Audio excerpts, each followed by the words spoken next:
kids do wind up homeless and out on the street. So they are having tremendous luck with getting these kids at 18, providing services for them and getting them self-sufficient by the time they're 21. Right, and that's really important. So, thanks for playing. Anyone get every single one right?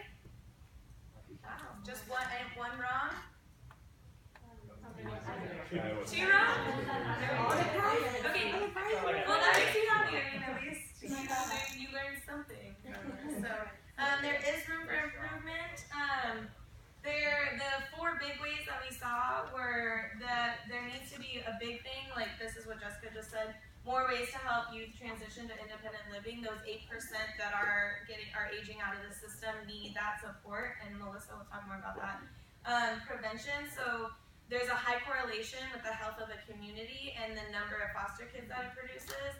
And so a way that we could prevent this is strengthening our impoverished communities that are responsible for the most kids in foster care. So if we, devote resources and time and love and compassion to these communities, they project that there would be less kids going into the system.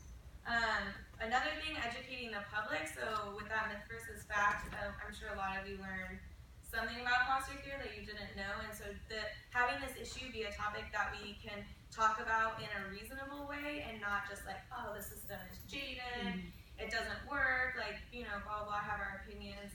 Knowing the facts is really important, as well as supporting caseworkers was interesting.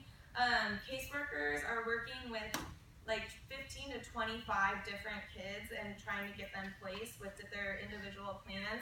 And that's actually a lot of kids to be so invested in their lives, and most aren't really even trained for the emotional support that they have to provide. So working to support the caseworkers so they aren't getting tired out. So yeah. Okay, so risky behaviors for foster youth. So several studies have found that foster adolescents have disproportionately poor health, therefore identification of risky behaviors is critical. So some factors that contribute to adolescents in foster care having more risky behaviors or engaging more risky behaviors are if they live in group homes, a parent died, histories of physical or emotional abuse, or history of attempted suicide. Some of the behaviors that were noted in some of the things I researched were that foster youth are more likely to have unprotected sex and be pregnant before the age of 18, more likely to engage in illicit activities, which we'll see more statistics on right now, more likely to have poor dental hygiene due to inconsistent dental care. So just their health in general is a little bit, it could be inconsistent. So some more statistics on life after foster care. So about 25% of former foster youth experience homelessness within 4 years of leaving the system. So there is a lot of need to help them with what they're going to do after they exit. They're more likely to become involved in illicit activities. 51% are unemployed within 2 to 4 years of emancipation. 40% are public assistance within 2 to 4 years of emancipation, and this one is really sad. Nationally, roughly less than 3% of all foster youth who enroll in college actually earn their bachelor's degree. Okay, so I'm going to talk more about the book itself. So we read White Hall Leander, and we're going to relate this back to the Loci reel. Wait a minute. So in the book, Astrid is the main character, and her mom is a poet.